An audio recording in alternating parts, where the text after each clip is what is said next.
Sahabat Sadar TV, berjumpa kembali. Kali ini kita akan coba bahas terkait pedoman pengelolaan limbah COVID-19 di fasilitas kesehatan, baik itu di rumah sakit rujukan, rumah sakit darurat, dan puskesmas yang menangani pasien COVID-19. Teman-teman semua, ini di dalamnya nanti kita akan bahas terkait pengelolaan air limbah, terus pengelolaan limbah padat domestik, dan pengelolaan limbah B3 medisel padat. Ya. Baik, sebelum kita lanjutkan materi ini, saya ingatkan kembali bagi teman-teman yang belum subscribe, silakan subscribe terlebih dahulu biar nanti materi-materi selanjutnya tidak ketinggalan. Kali ini kita coba bahas satu persatu ya. Kita coba bahas bagian pertama terkait dengan pengelolaan air limbah dulu. Ini di bagian pertama ini kita khusus terkait dengan pengelolaan air limbah COVID-19 dan bagaimana penanganannya ya. Setelah adanya kasus COVID-19, Kementerian Kesehatan sudah mengeluarkan pedoman buat kita sehingga kita bisa mematuhi aturan-aturan yang sudah dibuat. Ya. Jadi kalau kita definisikan air limbah kasus COVID-19 ini yang diolah adalah semua air buangan termasuk tinja berasal dari kegiatan penanganan pasien COVID-19 yang kemungkinan mengandung mikroorganisme khusus virus corona, bahan kimia beracun, ya, darah dan cairan tubuh lain, serta cairan yang digunakan dalam kegiatan isolasi pasien, baik itu cairan dari mulut dan hidung atau air kumur pasien, dan air cucian alat kerja, alat makan, termasuk minuman pasien atau cucian linen juga di dalamnya yang berbahaya bagi kesehatan, terus bersumber dari kegiatan pasien isolasi juga, termasuk di dalamnya ruang perawatan, ruang pemeriksaan, ruang laboratorium, ruang pencucian alat dan linen. Itulah yang termasuk dalam di sini kategori air limbah kasus COVID-19 ya. Jadi item-item itu yang nanti kita perhatikan. Terus pertanyaannya adalah langkah-langkahnya seperti apa? Jadi yang pertama adalah cairan dari mulut dan atau hidung atau air kumur pasien dimasukkan ke wadah pengumpulan yang disediakan atau langsung dibuang di wastafel atau lubang air limbah di toilet ya. Terus yang kedua, air cucian alat kerja, alat makan, alat pasien dan atau cucian linen dimasukkan langsung ke dalam lubang air limbah yang tersedia. Dan yang ketiga adalah pastikan semua pipa penyaluran air limbah harus tertutup dengan diameter yang memadai. Yang keempat, pastikan aliran pada semua titik aliran lancar, baik di dalam gedung maupun di luar gedung. Terus yang kelima adalah pemeriksaan instalasi penyaluran harus dilakukan teman-teman itu setiap hari. Dan yang keenam, pastikan semua unit operasi dan unit proses instalasi pengelolaan air limbah bekerja optimal. Terus yang ketujuh, untuk proses IPAL sendiri sekurang-kurangnya terdiri atas proses sedimentasi awal, proses biologis, baik aerob ataupun anaerob, sedimentasi akhir, penanganan lumpur, dan disinfeksi dengan klorinasi. Dosisnya disesuaikan agar mencapai sisa klor 0,1 sampai 0,2 mg per liter. Setelah proses klorinasi, pastikan air kontak dengan udara untuk menghilangkan kandungan klor di dalam air sebelum dibuang ke badan air penerima. Ya. Terus yang kedelapan, lumpur asid proses IPAL bila menggunakan pengeringan lumpur, ya, dan dibakar di insinerator atau dikirim ke perusahaan jasa pengolah limbah B3. Bila tidak memungkinkan untuk dilakukan keduanya, maka dapat dilakukan penguburan sesuai dengan kaidah penguburan limbah B3 sebagaimana diatur dalam Peraturan Menteri Lingkungan Hidup dan Kehutanan nomor 56 tahun 2015. Yang kesembilan, pengukuran unit proses desinfeksi air limbah dengan kandungan sisa pada kisaran 0,1 sampai 0,2 mg per liter yang diukur setelah waktu kontak 30 menit sekurang-kurangnya sekali dalam sehari. Dan yang ke-10, pengukuran unit proses desinfeksi air limbah dengan kandungan sisa klor pada kisaran 0,1 sampai 0,2 mg per liter yang diukur setelah waktu kontak 30 menit sekurang-kurangnya sekali dalam sehari. Ya. Itu untuk air limbah. Nah, sekarang kita lanjut ke bagian kedua terkait dengan pengelolaan limbah padat domestik. Seperti apa pengelolaan limbah domestik ini? Untuk limbah domestik, limbah padat domestik ini batasannya adalah limbah yang berasal dari kegiatan serumah tanggaan atau sampah organik seperti sisa makanan, kardus, kertas, dan sebagainya, baik organik maupun anorganik.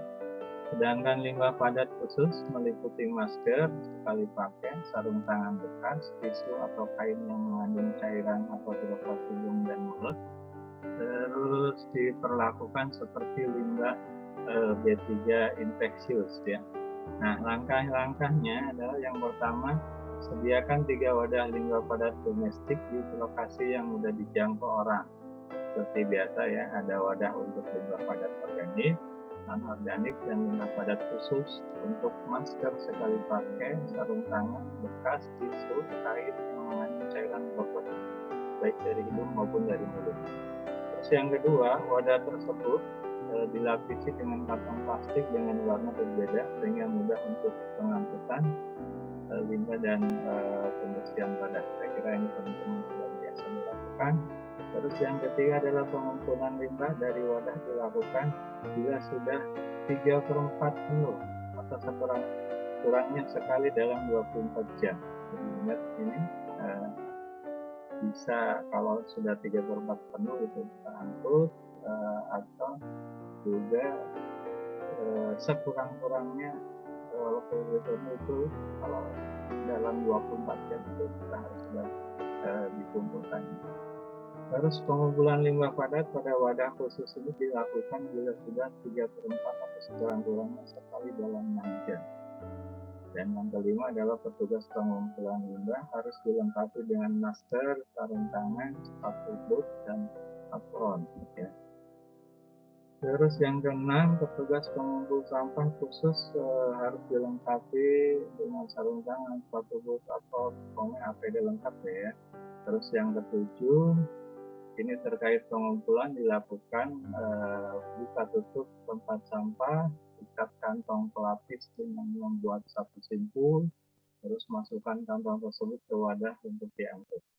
Yang kedelapan adalah setelah melakukan pengumpulan, petugas wajib membersihkan seluruh badan atau sekurang-kurangnya mencuci tangan dengan sabun dan air yang mengalir. 9. Peralatan perlindungan diri yaitu bubble boot dan apron yang digunakan agar didesinfeksi sesegera mungkin pada larutan desinfektan, sedangkan untuk masker dan sarung tangan dibuang ke wadah limbah padat khusus. Yang ke-10, limbah padat organik dan anorganik agar disimpan di tempat penyimpanan sementara limbah padat domestik paling lama 1 kali 24 jam. Untuk kemudian berkoordinasi dengan instansi yang membidangi pengelolaan limbah domestik di kabupaten atau kota di mana teman-teman berada. Yang ke-11, tempat penyimpanan sementara limbah padat domestik agar dilakukan desinfeksi ya. Dan yang ke-12 adalah limbah padat khusus agar disimpan di tempat penyimpanan sementara sampah atau limbah B3 dengan perlakuan seperti limbah B3 infeksius ya. Kira itu yang untuk yang kedua. Sekarang yang ketiga adalah untuk pengelolaan limbah B3 medis padatnya seperti apa.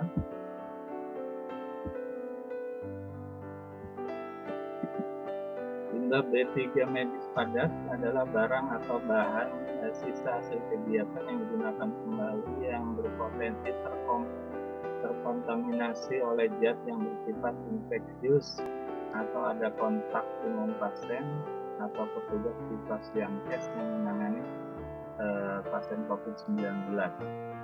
Antara lain adalah masker bekas, sarung tangan bekas, perban bekas, tutup bekas, plastik bekas minum dan makanan, kertas bekas makanan dan minuman, alat suntik bekas, set untuk bekas, alat pelindung diri, sisa makanan pasien dan lain-lain berasal dari kegiatan pelayanan di IGD, ruang isolasi, ruang ICU, ruang perawatan dan ruang pelayanan lainnya. Langkah-langkahnya adalah yang pertama, limbah B3 medis dimasukkan ke dalam wadah atau bin yang dilapisi kantong plastik warna kuning yang bersimbol biohazard ya, atau infeksius. Yang kedua adalah hanya limbah B3 medis berbentuk padat yang dapat dimasukkan ke dalam kantong plastik limbah B3 medis. Yang ketiga, bila di dalamnya terdapat cairan, maka cairan harus dibuang ke tempat penampungan air limbah yang disediakan atau lubang di wastafel atau WC yang mengalir ke dalam ipal. Ya. Yang keempat, setelah 3/4 penuh atau paling lama 12 jam, sampah atau limbah B3 dikemas dan diikat rapat. Dan yang kelima adalah limbah padat B3 medis yang telah diikat setiap 24 jam harus diangkut, dicatat dan disimpan pada TPS limbah B3 atau tempat yang khusus. Oke. Untuk yang selanjutnya, yang keenam, petugas wajib menggunakan APD lengkap ya, dari atas kepala sampai ke kaki. Terus yang ketujuh, pengumpulan limbah B3 medis padat ke TPS limbah B3 dilakukan dengan menggunakan alat transportasi khusus limbah infeksius dan petugas menggunakan APD. Dan yang kedelapan, berikan simbol infeksius dan label serta keterangan limbah sangat infeksius atau infeksius khusus. Yang kesembilan, limbah B3 medis yang telah diikat setiap 12 jam di dalam wadah atau bin harus diangkut dan disimpan pada TPS limbah B3 atau tempat yang khusus. Yang ke-10, pada TPS limbah B3 kemasan sampah atau limbah B3 COVID-19 dilakukan desinfeksi dengan penyemprotan desinfektan sesuai dengan dosis yang telah ditetapkan oleh Kemenkes pada plastik sampah yang telah terikat. 11. Setelah selesai digunakan, wadah bin disinfeksi dengan disinfektan seperti klorin 0,5%, atau karbon atau yang lainnya. 12. Limbah B3 medis padat yang telah diikat dilakukan desinfeksi menggunakan desinfektan berbasis klorin konsentrasi 0,5% bila akan diangkut ke pengolahan. Yang ke-13, pengangkutan dilakukan dengan menggunakan alat transportasi khusus limbah dan petugas menggunakan APD.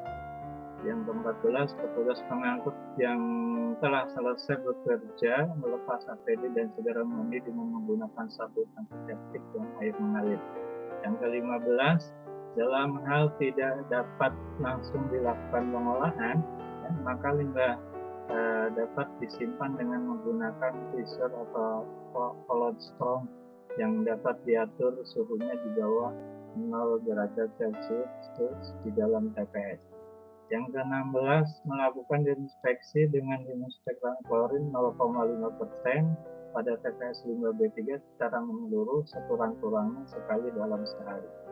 Yang ke-17, pengolahan limbah B3 medis dapat menggunakan insenerator atau autoclave atau gelombang mikro. Dalam kondisi darurat, penggunaan peralatan tersebut dikecualikan untuk memiliki izin. Untuk pasien case yang menggunakan insinerator, abu atau residu insinerator agar dikemas dalam wadah yang kuat untuk dikirim ke penimbun berizin.